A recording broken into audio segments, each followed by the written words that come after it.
Hey, what's going on, everybody? Welcome back to another episode of the What They Never Told Us podcast. Of course, I'm your beautiful host, Brandi. It's your boy, Russell the Fourth. And we are back for not only another episode, but the last episode of this season. It's sad. It's really sad, but you know what? I feel very accomplished. I think probably about 2 days ago, it really just hit me. Not that it's over, but like we actually started a podcast. We started a podcast. Can I hit it one last time? Can I do it one last time? Give them a "We did it, Joe." They ain't heard that in a minute. We did it, Joe. We did it, Joe. I was literally sitting on the couch and I was just like thinking, like, there's so many things over the last like 3 years that I was like, I'm going to do. And just for whatever reason, didn't follow through with it, got distracted, moved on to the next thing. So this is like the first thing since starting She Bakes that like I've started and saw through to the very end. Wow. So I was like, man, God. You know what? I didn't have that revelation, but the same. I can't creatively, you know, I'm scatterbrained. I got 100 ideas, but this is one of the first ideas in a really long time that I saw through all the way to the end. Not since 2009. I did a project that I put out back in the day. No, it was like 2008. Unimportant information. But yes, this is also the first time I saw something all the way through to the end in a very long time. Round of applause for growth. And you know what? I'm glad it was with you. Absolutely. And I think this is a testament to how good it is to have somebody in your life who can be like an accountability partner, because that's what you are to me. You know what I'm saying? Same. I know that the only reason that this happened the way it did is because we did it together. Facts. And even when I say like my business, it's kind of become like secondary to me. So I don't even know, I don't know what season that was for or whatever, if that's something that I was supposed to continue in, but it has taken a back seat. So I don't even know if I can put that on the list as like seeing it through, but we did, we definitely did make, like this took precedence over a lot of things. Like I haven't been to a studio. I haven't thought about going to a studio. So I think I am looking forward to kind of like putting some attention to some of our other endeavors that we, you know what I'm saying, are involved in. But I'm just really proud of us, babe. And I'm about to talk my cash because yes, we did a podcast, but we did a good podcast. Okay. Like it's quality. We didn't skimp on the equipment. We didn't skimp on the production value. The cover looks bomb. Like we did this. We smoked this. Yeah. I'm talking my cash. And I think that, you know, the level in which we did it plays to both of our strengths. So like we could have started a podcast and, you know, been in the living room with a couple microphones or whatever, you know, how you see people do it. But in me, like, I think at the very beginning, I was like, look, if we're going to do it, we're going to do it. Like, I'm not going to half step it.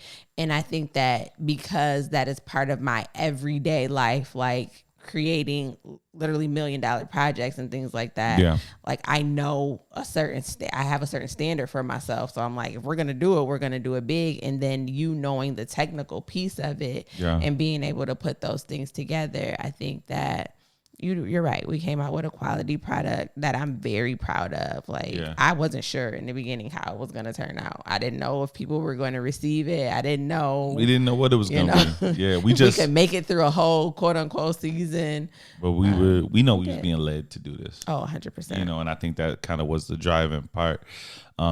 I want to come back to this because a lot of what we're talking about with this is relevant to our subject for today. Yes. So there was a lot I was about to go into, but I'm like, you know what? Let me chill. Let me pump my brakes for a little bit. Tell them about she saw this dope meme and I thought she thought, and I agreed that it would be a great talking point just to bring to the audience. So, and I don't think this is a new discussion because I've heard this in several formats before, but basically what it said was a man doesn't need 4 years to decide whether he wants to marry you or not. He knows within around 4 months. Yeah. So, again, not a new discussion, something that I've heard before, but I don't know if I've ever gotten your take on it or giving you my take on it. And I don't think that it's the same for women. So I wanted to kind of have a little bit of discussion about that. Okay.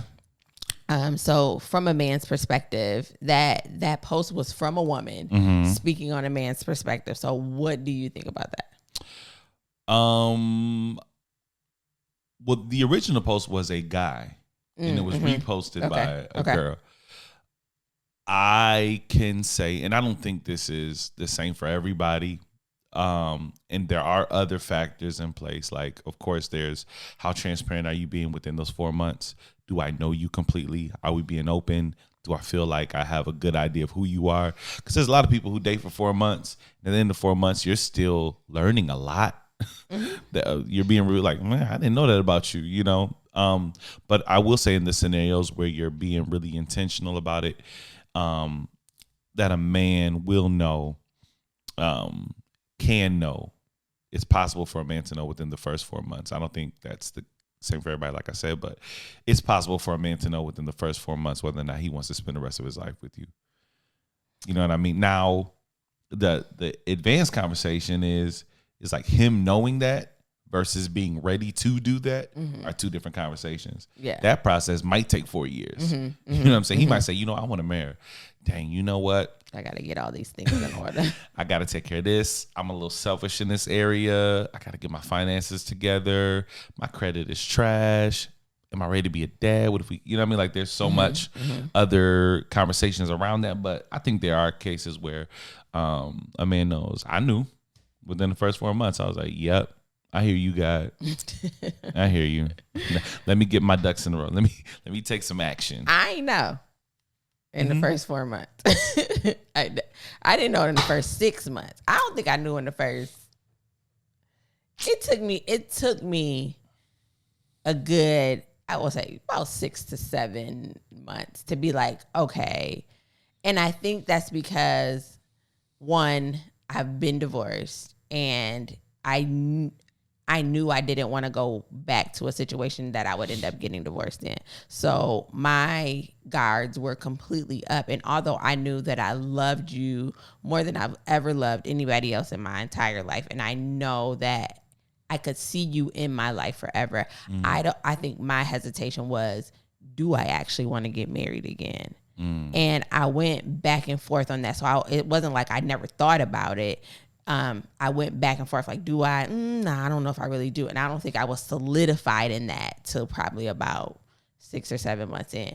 And I do believe that, you know, we've talked about this very candidly on here. A lot of your life stuff had a lot to do with my hesitation. Our second conversation on the phone, she was talking about us needing bigger cars because we got too many kids. That didn't mean we had to get married. we just spent a shack. We chill with our kids right now. Like I was just saying. I'm again too. Like again, I'm not gonna lie. Like I went back and forth with it. It wasn't. Yeah. I know, but I'm saying we're having a conversation. I did go back and forth with that because the second conversation that we had, there were things that I didn't know. Yeah. Right. So you knew you was just fighting it. You scared. I'm talking about you and your situation. You knew. You knew what you wanted. Now I'm talking. You know what I'm saying? Like we got to know each other more, got to understand more about each other's current situation. And sometimes it did make me like, man, I don't want to do this again. Yeah. What do you think about, and this is for me, this is just my personal thought, and I could be totally wrong, admittedly. But this is why, to me, in some cases, a woman proposing to a man is a flawed idea.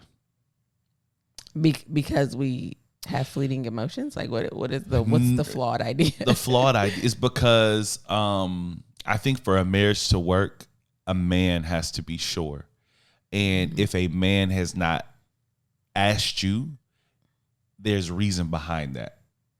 I mean, I think for a marriage to work, y'all both have to be sure. But what I'm saying is y'all both have to be sure. But if we're talking about a man being a lead and a man being head of the household, if that's your belief system, I know not everybody lands on that. I do think that a man needs to like be a leader in his home, not to exclude the woman's role or say that a woman doesn't lead in her own capacity. But I think it's important to have a man in the household who is sure about where he wants to be at. And in the society we live in, I think there's more freedom for a man to sow his royal oats and to move around. Like there's more freedom for a man to do those things. And oh man, you young, you sure you want to settle down? You know what I mean? So sometimes when a man hasn't asked you yet and there's that pressure, when are we gonna get married? When are we gonna get married? And you don't get that. So then it's like, I'm just gonna ask. You know what I mean? Put pressure on them. Like, I don't know. Not saying that every situation is like that, because some men don't care. Some men don't mind. You know what I mean? Some men want to be the. Sometimes I need a little nudging. Now, I don't know if that nudging is necessarily getting on my you get knee on your and knee propose. with me. Like, I'm telling you, get up. That's just not even in my nature. Like, I would never do that. But I have been guilty of like bringing it up a lot and like planning the whole like process of you proposing to me in my head and envisioning scenarios. I don't want to know about this. You already know. I told you that day that I was coming home and I was like, he's about to propose to me. Like he's trying to trick me to think that he's not at my house, and I know that he is. This is so random.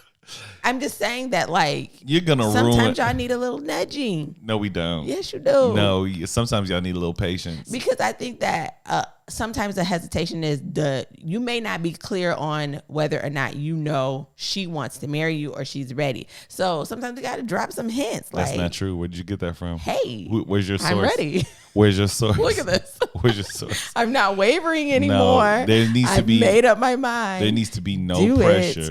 There needs to be no pressure or no nudging of any kind. It's just letting you know that I'm anticipating it, that I'm ready. That's unnecessary.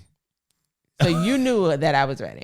Huh? I never had to mention it. No, you didn't. We've had ample conversations about us being married. We've had. It's not like it's something that we. But we've had conversations about it. We've had whole conversations about being ready.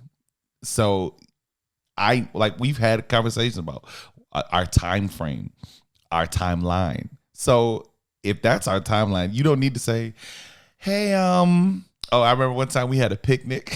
We was going to a picnic and you were playing, but it was funny to me. We had a picnic. We were like, "Oh, is you finna propose?" Okay, we were doing the video. It was funny. It was funny.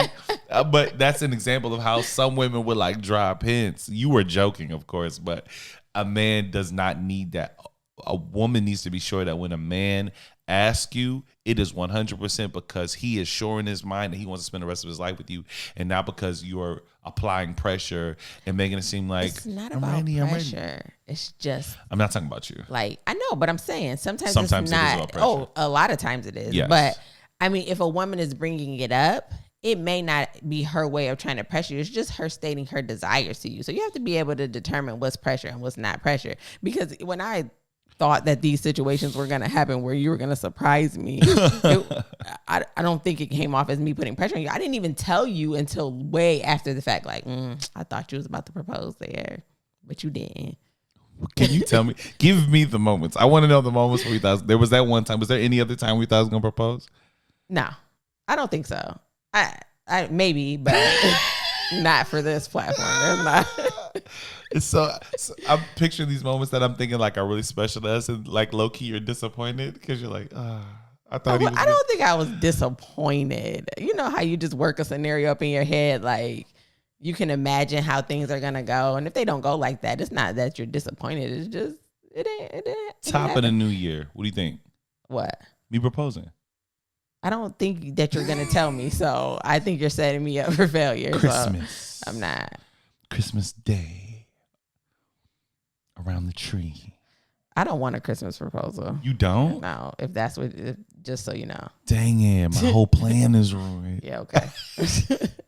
Anyway, where are we going with this? Because this is not even what our subject is about. No, today. but it's good. It's a good lead in because the whole point of marriages, right, is to come together as a unit, come together as one, and build and work towards a desired outcome with somebody. And right? That doesn't work if one person is being forced into the situation. Support that. And that's our subject for today. Like, we really want to talk about kind of like what we led in with, like the collaborative nature that needs to take place between a man and a woman and a couple to work towards, you know, whatever the desired end is. Like, it's not easy. And I think we discovered that through this process. Like, although like now we can look back and be like, dang, yo, the way we're different, like it really helped. But in the moment, it was just annoying. It was rough. I was like, yo, we ain't clicking. I can't do this. And I think that while this is very unique to our situation, starting a business, a business that puts you out in the public. We're talking about relationships. So then people have feedback on the things that we're talking about. And sometimes the things that we talk about are very personal. Yeah. But in all marriages, like there's a need to collaborate. There's a need to work together. And most of the time you don't determine what those barriers will be until you're like in it. And so for us starting this podcast, it was us realizing that we have great chemistry together. We love being around each other. How does that translate into working together? It didn't naturally translate like we thought it was going to. Yeah. So with that point, I came into this really confident. I had done a podcast before. Well, attempted to do a podcast. He did 3 episodes. True. I attempted a podcast. What up, Pat? What up, Train? What up, Miles? I had a podcast called the Lunch Table Podcast, right? And it was a great idea. I think me and the fellas had chemistry, but it was all of the logistical things, right? The dotting of the I's and crossing of the T's, things that needed to happen to make sure the success was launched, or the podcast was launched successfully, excuse me. And I just didn't have that. So while we were there having entertaining conversations and we were going live and people were tuning in, I wasn't able to get the podcast launched because of all these factors that I was missing. Basically, he's saying he was missing me. 100%. That's what I'm saying. So, but even though that was an area that I was lacking, I had a hard time adjusting to having someone else weigh in on, like how I'm going about doing business. His thing. Support that. And she did too. I don't know why she's on this soapbox like it was him, because she definitely had a hard time. Like, it was something we both struggle with. Like, I think we're both comfortable when we're like in a car and when we've got the steering wheel. I think that our uncomfortability came from 2 different places, though. His uncomfortability for me came from a place of confidence in the fact that he had done this before. Speaking is one of his strengths. Engaging with people is one of his strengths. He has no problem with that. Then for me, coming from, this is an area that I have no experience in, and the experience that I do have in starting things is very structured. So it was him letting go of control and me letting go of the ability or the mindset that things have to happen in a certain order or a certain way in order for it to be quote unquote right. We had to find the middle. So it was like finding a middle ground, and then dealing with your personal feelings of like what that feels like when you kind of have to concede. Yeah. So we could have done an episode and it was great and it was lively, and I'm still feeling like we could have did this so much better. Like, this could have went, and I don't know about you, like how you felt saying, like coming into it thinking we had a certain topic, and I'm like, yeah, I just don't think that was so that part was difficult. Like where you like, oh, hey, we can talk about this. That would be great. It's like, I don't think so. It's like, well, I have to listen to you. Like, we have to agree. Yes, we do. That we have to agree. And if we're being honest, there were a lot of episodes that we recorded hours upon hours of footage and recordings that we would sit back and listen to and be like, yo, this isn't good. Yeah. And it was because I think we both were trying to find that middle, right? Her coming from a structured corporate world where the key to success is a formula. Me coming from a very artistic, almost improv-based way of flowing. And we kind of had to meet in the middle. Like, yeah, we're on these mics and we're having free-flowing conversation, but we do need a vision of where we're going. So it took her kind of loosening up, and it took me kind of tightening up. And again, while we're solely talking about business right now, that vision and that direction, it's needed in relationships. It's needed in a marriage. Like, it's great to just be with someone because they make you feel good and y'all have great conversations. But if there's no goal in mind, if there's no vision in mind, if there's no journey in mind, you're just content with being where you are. That's good. When that starts to change, your relationship will falter. It is all about moving forward. So with us in this podcast setting, when we had those episodes where one person won and we did it that way, 9 times out of 10, those are the ones that we threw away because it was so much of me that there was no him, or so much of him that there was no me. And the chemistry was off. It didn't work. It didn't work. Yeah. And moreover than anything, right? It's like in the beginning of the relationship, what are your goals, right? Like from jump, what do you want out of life? Like Brandi said, like, yeah, it's great to be around one another. I love being with you. But in the long run, in what are we doing as a life, as a unit? What are we building towards? And it might not be a business. Not everybody's called to create businesses together, but what do you want out of life? What do you want your family to look like? Where are we going? Yeah. And sometimes we don't establish those things until we've already got feelings involved. And then it's like, man, you know what? I want to travel. I want to see the world. And then it's like, well, I want to settle down. I want a family. Like, I don't need all that. Yeah. And just let me use the podcast as an example of why that vision is so important. So starting a podcast was not just about, we like to talk, people like to hear us talk, we should start a podcast. It was about a calling, a unction from God saying that this was a space that he needed us in for a specific reason. So because we had that vision in mind, we knew where we were going. We knew what we wanted to produce every single time we came out. Yeah. That everything that came in opposition to that, we were clear and recognizing, okay, this ain't right.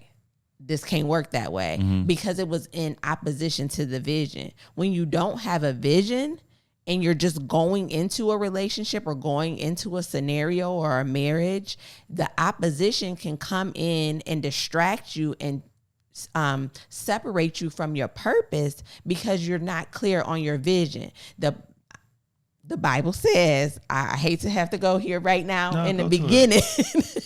Sometimes we let y'all get a little warmed up before we hit y'all with it. But it says, without a vision, the people perish. 100%. Like, if you don't have a vision for your life, for your marriage, for your relationships, destruction is the path that comes shortly after. Yeah. You have to know where you're going. You have to be so clear on that because opposition will come. And if you're not clear, you will falter. Yeah. Period. That part. I think, number one, I think this is just really valuable because there's so many of us who find scenarios where it's like, man, this person makes me happy. But when you think about the long term, there's some uncertainty there because there's a lack of clarity in, man, where do I see my life going? There were relationships I was in where I really had feelings for the person, but I always had this thing in the back of my head, like, even though I didn't acknowledge it, even though it was something I didn't bring to the forefront of my mind, in my subconscious, in my heart of hearts, I know you're a preacher. You're a man of God. And at some point, you're going to be back there. You can't run from it. You're going to be there. Yeah, I'm with this person. Yeah, they make me happy, but they don't mind that. Fam, what if you over church right now? Like, what if you get called a pastor? Do you see this person being able to hold you up in that capacity? You know, or man, you do music and you're in the studio a lot. Man, can this person handle this aspect of my life? Or it's really important to me that a part of my life is serving people and working with the improvement of people. Are you someone who can handle people? Or am I going to be alone in that and you're just going to be there? You know, is this something that I can collaborate with somebody on? Mm-hmm. And I had that in the back of my mind. And if I was wiser, I would have been having those conversations. I wasn't. You know what I mean? But that's why I was thankful about us. Like, we, in the beginning, we had those conversations. Mm-hmm. You know, like early on, did you have any doubts about our vision lining up? I'm saying that because I kind of know the answer. But kind of what ways did you see my life going that did not, in the beginning, agree with where you saw your life going? So I think that the original answer to your question would be yes, there were areas that I saw that didn't line up to where I saw my life going. However, I think the distinction needs to be made that I definitely saw you in a specific space. I heard you expressing your desires, and it's not somewhere that I saw myself personally. What I came to realize is that we're allowed to grow as individuals within a relationship without the other person having to conform to where we are. So for me, I never saw myself like being in the forefront of like anything. The limelight of anything. Like I like to play the background. That's where I'm comfortable at. Getting into a relationship with someone who has a desire to be a music artist, who has a desire to be like a personality that people are drawn and attracted to on a large scale. It was separating myself from your identity as a person. Yeah. It was saying like, yeah, he can still do those things and I'll be right there alongside him to support him, but I don't have to be with him on that journey. That's his journey. And then also finding some interest in myself. Like I don't like to play the background as much as I thought I did. Mm-hmm. And it was a large part and result to just being connected to somebody who was not okay with letting me be stagnant. He told me early on, even when I didn't want to hear it, like, I see so much more in you. And I was like, yeah, no, that's not my thing. Like, you can have that. But the fact that you didn't let me just stay there, and although you curtailed your approach to just pushing me, to just praying for me and slowly easing me into things, I saw that my initial, whoa, this ain't for me, was really like, one, it is for me, and two, I can see how ways that I can still play the background and help push him forward, which is, for me, a place where I long to be, is not always beside you, but sometimes behind you, to just telling you that you can do it. For sure. And the reason why I wanted to take the conversation there, because I think it's just important to be malleable and to have some bend to you, mm-hmm. right? Coming into new relationships with the understanding that there's some aspects of me that have to change. Me, I was really happy that for the first time in my life, and I think it was because I had been broken so much before we came together, that it made me open to change. Like, mm-hmm. I was clear that there were areas of my life that needed improvement. Mm-hmm. So when we were having moments where you were like, yo, why, when you were kind of questioning me, like, so why do you do this like this? Why didn't you go mm-hmm. do this? Or, hey, you say you had to make this call. Did you make it yet? Dang, no, I didn't. You playing.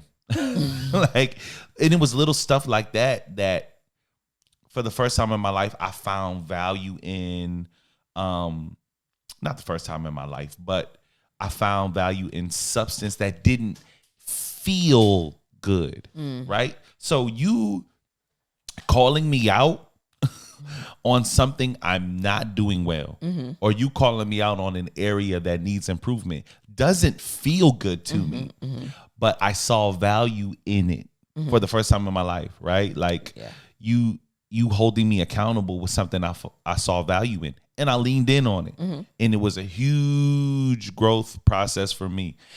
It wasn't easy, and I still struggle with it. Like even last night, I can't remember what we were talking about, but I was like, I'll work on that. Yeah. You know what I'm saying? I ain't even gonna bring up what we was talking about. I can't even remember what it was. I do. Is it irrelevant? It's irrelevant. Okay. But because we made it past it. But it serves to say that we all, not even in relationships, but in adulthood as a human being, there's no growth without accountability. Like I'm in this mentoring and coaching group that's like really like revolutionizing my thought process. And it's causing me to lean in on the areas that are like, you can do better than that.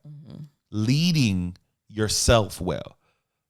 Like I always thought of leadership as a outward thing, like making people better and leading people. How can I lead people if I don't lead myself well? How can I say I want to come into a household and like be a leader in this household if I'm not leading myself well? And you can see how you're leading yourself well with your decisions. Man, you know what? I need to work on my weight. Like I need to lose weight. I had that revelation yesterday. I called Brandi about to die. So I tried to work out and I was like, no, like I can't breathe. Yo. Feel like I'm gonna pass out, man. She was like, this is too much. Are you okay? But we have to be able to lead ourselves well. And you can't lead yourself well if you're not open to letting people have feedback on the areas that you need improvement on. Yeah, and I think that if we bring it back to the podcast and we're just working together in general, both of us felt really strong in the areas that we've naturally excelled in. Yeah. So when it came this works for me. It's like, yo, this area works for me. Yeah. So when it came to blending those two styles together and there was opposition from either side on which direction we should go, I think in the beginning, we were both really stern on the fact that like, look, I lead $1 million projects. I am a trusted resource in my organization. I know what I'm talking about. And he's like, I done dropped albums. I done worked with hit artists. I done worked with Grammy Award. I done went viral with the camera. I worked with Telly Riley.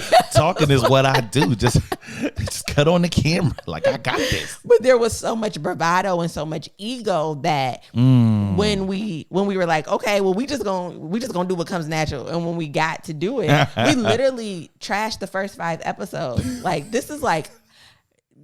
It was literally 5 episodes. Realize it was how 5 much, episodes. How much time filming and editing an episode takes. It is literally like a full work day of work, 8 hours of stuff that we're not getting paid for. So essentially we put in 40 hours plus overtime that we just was like. Because we couldn't compromise. And we wanted to come into the first season like, let's get like 6 episodes done so we're ahead of the game. Right? We'll have the whole season done, within, the first 2 weeks of the season. Yeah. And no. It didn't work. So while y'all hearing episode 13 is really like episode 23. And we done did 2 seasons of episodes. If it feel like we over it at this point, it's because so much labor has went into it. But again, if we didn't have that vision, if we didn't have that purpose, if we didn't have that unction that this is where we were supposed to be, this is what we were supposed to be doing, I'm going to speak for myself, I would have gave up. If we did 5 episodes with no vision, with no purpose, with no clear understanding, and threw them all away, I would have been like, this ain't for us. We even had that conversation. We had a couple conversations. Maybe we shouldn't do a podcast. Let's just go live. Yeah, let's just go live. We've excelled there. Yeah. But because we knew the vision, we knew we couldn't stray from it. That part. So we had to work together to push through all of that. And that is so key for relationships. And because we have done this in this very unconventional manner, I have more confidence now than I did before in our ability to work through things that come through our relationship, because one, we know it's purpose, and two, we have a vision for where we want to go. So when things start to come and try to tear that down, where are we at right now and where are we trying to go? Does having this conversation, having this argument, dealing with this issue serve where we're going, or is it just about where we're at right now? We know we don't want to stay here. Yeah. So anything that tries to bind us or keep us where we are is trash. 100%. There's a lot of vulnerability that needs to happen. I remember it was pretty early in our relationship. We were sitting in my living room and we were just talking about what we want out of life, right? Mm-hmm. Like, what are your goals? What are your aspirations? And there was something that I had in the back of my head that I wasn't like openly sharing, right? Unbeknownst to me, there was a vision that was close to her heart that she hadn't really shared with anybody, right? So she kind of was like, well, there's this thing, but I don't want to talk about it. So I pushed her. I was like, no, like, I want to hear about it. Like, tell me. So when she told me her vision, right, kind of like her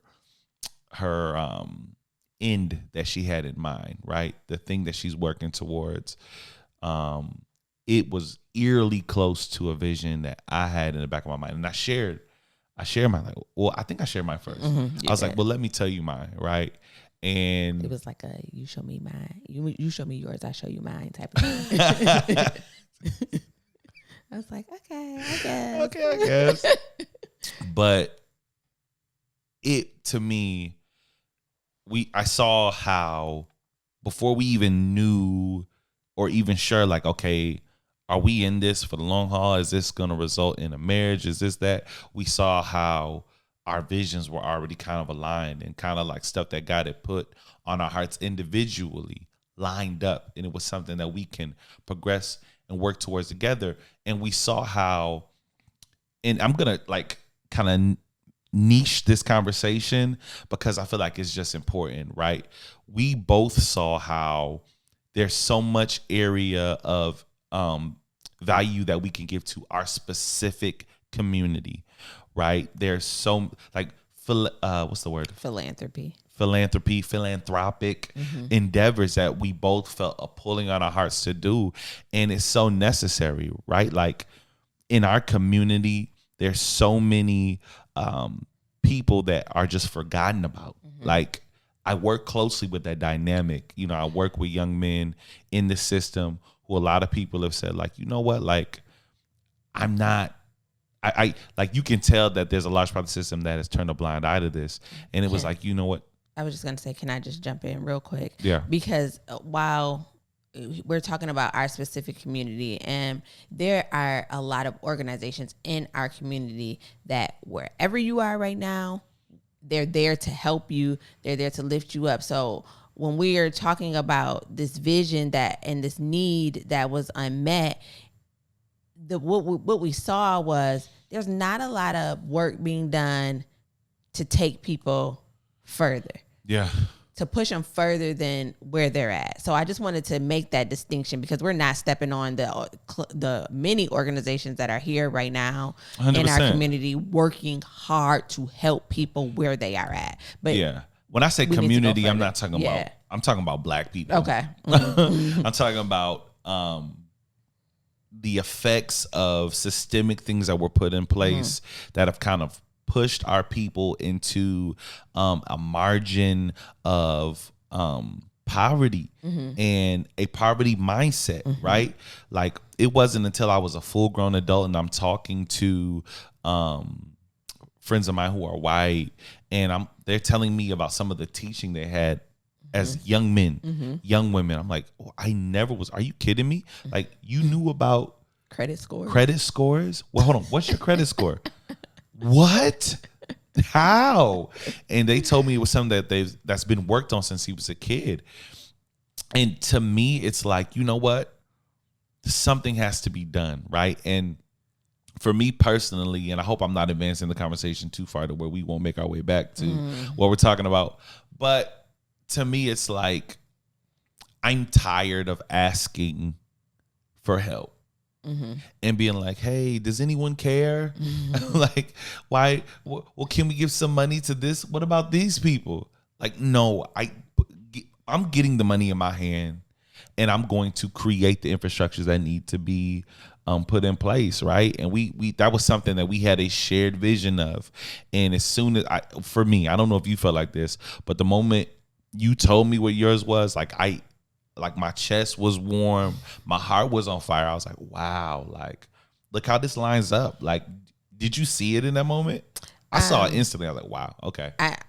This is gonna sound so selfish of me, but if I'm being honest, which is the only way I know how to be, in that moment, I cared less about your vision. In that moment, what it felt like for me was my vision always lived in my head as, yes, this is something that I know that God gave me, but it seems so impossible that I held it close to me because I'm like, if I tell this to anybody, they are going to think that I am pure nuts. So when I told you and you got so excited about it, for me, what it felt like is just one little step closer to feeling like this is actually possible. Because I don't think I've ever told anyone anything and had them feel like they were more excited than I was about it. And that's what I felt like in that moment. I felt like if we were together working on this, that it could happen. And that your vision could also happen. And that if they both happened, the impact we would change the whole world. Yeah, for sure. So that's kind of what I felt in that moment. That's you saying the same thing I was saying. Okay. It had a little selfish twist to it, but it's all right. Well, I just was thinking about my vision. I did, because I think when you have ideas, being the dreamer that you are, everything seems possible to you. Every single thought that comes into your head, no matter how crazy it is, it feels possible. With no follow through at all, though. But none. As soon as it's in my head, like, ooh, that's gonna be good. No execution, no nothing. But that's gonna be good. It's just like, this is an idea I had. Tell me what you think, but you really don't want to know what I think because you know. I'm just looking for you to tell me that's possible. A great idea. So for me, it was the exact opposite. Like I needed that excitement. I needed that enthusiasm around my idea, and I didn't have it. But because I didn't have it and you did, it felt all the more possible in that moment. Yeah. So again, our separate visions lined up. Our vision for us together has been lining up thus far. And I think that having those things in place for our business and for our relationship have put us in a place where I'm going to be bold and say that success is the only option in both areas. Option. Hands down. And I'm like, it pushed me because even though like I had ideas, I really had a narrow path to what I envisioned as what my success looked like. But being with you kind of like expanded my horizons a bit, it made me realize like, nah, there's a couple different ways you can take this, right? And I definitely think that with the ways in which you flow and the way you think, I'm like, it feels all the more possible. You know what I'm saying? With us working together. And it should feel like that. When people come in your life, it should feel like I have a better chance at reaching all my goals because this person's working with me. This person's got me. And not even that they're like, we're collaborating on it, but there's a support system that's there. You know what I mean? So I challenge all of us. Ask the question, hey, like, yo, where are we going? Where do you see friends, family, who are lovers? Like, where do you see us in 10 years? What does that look like? And because I can tell you from personal experience that you can have the biggest dreams, hopes, and goals and aspirations for yourself, but the people around you influence how far you can go. So true. If you don't think that, you are being so naive because the people closest to you are the ones who are speaking into you. And they can either speak life into you or they can speak death into you. And even your vision for yourself will start to falter if the people around you are only speaking negativity. So you really have to do an inventory of the people that you have around you to make sure that your goals and visions line up for yourself. Like when I come to a table to people that I want to work with, like I want to be the least at the table. Yeah. Everybody else need to have more than I got, because if everybody else has less than me, what am I doing there? I come to learn. I come to grow. I want to move forward. So I don't want to collaborate in business with people who are stuck trying to figure out how to do business. 100%. Like I want to get there so that then I can come back.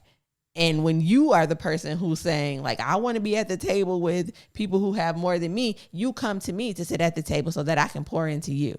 But as the person who's trying to learn and grow and get there, collaborating with a bunch of broke business people is not what I want to do. I'm already that. Yeah, I'm already the broke business person.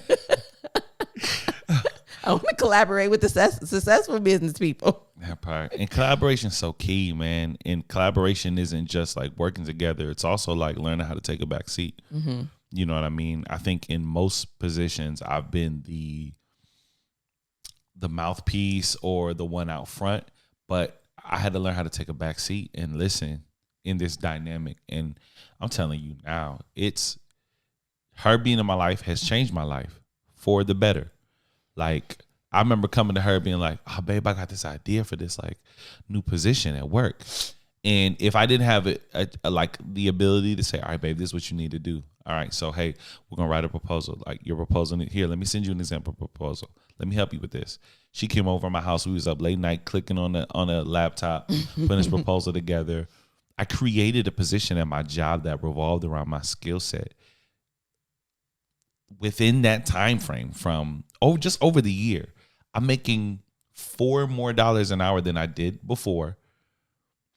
I was able to lead my entire department, getting a $2 raise, like on the heels of just what I've like gleaned.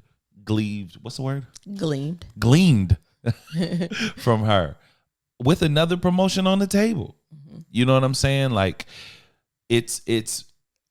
I can't tell you, I can't put into words what it's meant to me. Not even just from a like gain monetary wise, just in a value. You know what I'm saying? Like having ideas is dope, but having someone who can give you the how-to is dope. It's really insane. Now I'm going to insert. It's not pressure, but I'm going to use this moment to round it on back to how we started the conversation. Is if you wanted to get better, marry me, because the Bible says, he who finds Why a do you wife think you need to finds say a good thing. Why do you think finds favor from the Lord. So this is where see, this is where we talk about unnecessary pressure. I've already made up my mind I'm going to marry you. Now you just need to wait.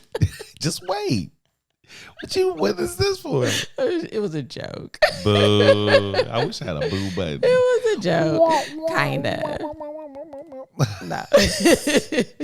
No, and it's just as much as I think that what you've instilled in me is not something that a lot of people recognize as like an outward thing, because I think that I always appeared very confident. I've always walked very confident, but I had to do that to hide all the insecurities that I was facing in myself. I am my own worst critic. And I know a lot of people say that, but not for real. Like, I will talk myself out of every single thing if I could.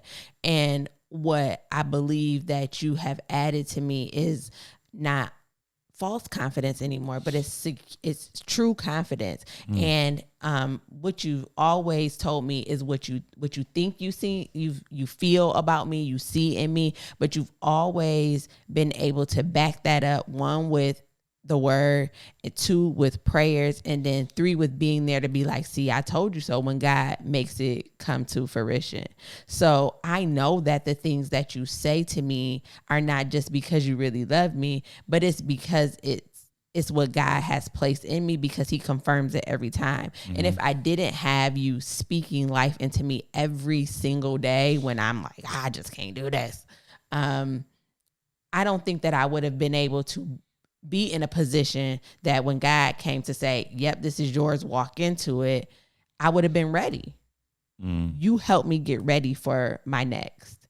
And without you, I would probably still be the insecure little girl in the inside pretending to be the woman who knows everything. So wow. I appreciate you for that. Hey. Anyway. Nah, that's good for me to hear because you a tough nut to crack. I'm like, hey, you could do it. Yeah, whatever. I don't want to. How about that? How about that? I hear you, but I mean, I think I told you very early on that I have a rebellious spirit. Oh no, you don't have to tell me. I know you said 1997. Every time somebody tells me something, again, that's me being my own worst critic. Like, even if you tell me that I can do it, it doesn't feel like, and I'm talking about people outside of you, it doesn't feel like I actually can do it. With you is what it felt like was speaking life over me. Yeah. Like, it was more than just you can do it. Again, you backed it up with the word, you backed it up with prayers, you backed it up with actions and supporting me and pushing me. A lot of people just give you lip service. Like, oh, girl, you can do it. You got it. You know, you see the post on Facebook where somebody's like, I'm just really having a tough time. And there's 50 people in the comments saying, you do it. You can do it. You got it, girl. You strong. You this. And it just becomes words at some point. If people aren't backing those things up with action in your life, don't trust it. Because it's not going to get you nowhere. Just lip service does nothing for you. I need you to back it up with some confirmation from the word, with some prayers, and then let God finish the work. And that's what I saw in this relationship. Everything that you were saying, God was confirming for me. That part. And I saw him baby stepping you into it. The whole time I'm watching, I'm like, oh, hey, babe, they asked me to come here and they asked me to do the prayer here. Oh, okay, that's what's up. Oh, man, I got to teach this. Oh, okay. I remember was a couple weeks ago, you had like 3 speaking engagements, like 3 things you had to speak at. I'm like, okay, all right. All right, that's what's up. I'm just sitting back watching, but I'm glad that it's come to pass and that you can see, you know, on a much smaller scale than where I think it's going to go. I'm glad you can see the value that you add to a room when you walk into it. You know what I mean? Yeah. So I think just to bring it back to when we talk about working together and being married and being in relationships and what God gave to us in the very beginning was just be the example. So if it feels like this episode is a lot of us talking about us and what we mean to each other and how we feel and what we went through, it's literally for us to just be the example. And I don't look. This was a labor. This was look. This is the last episode. This one for us.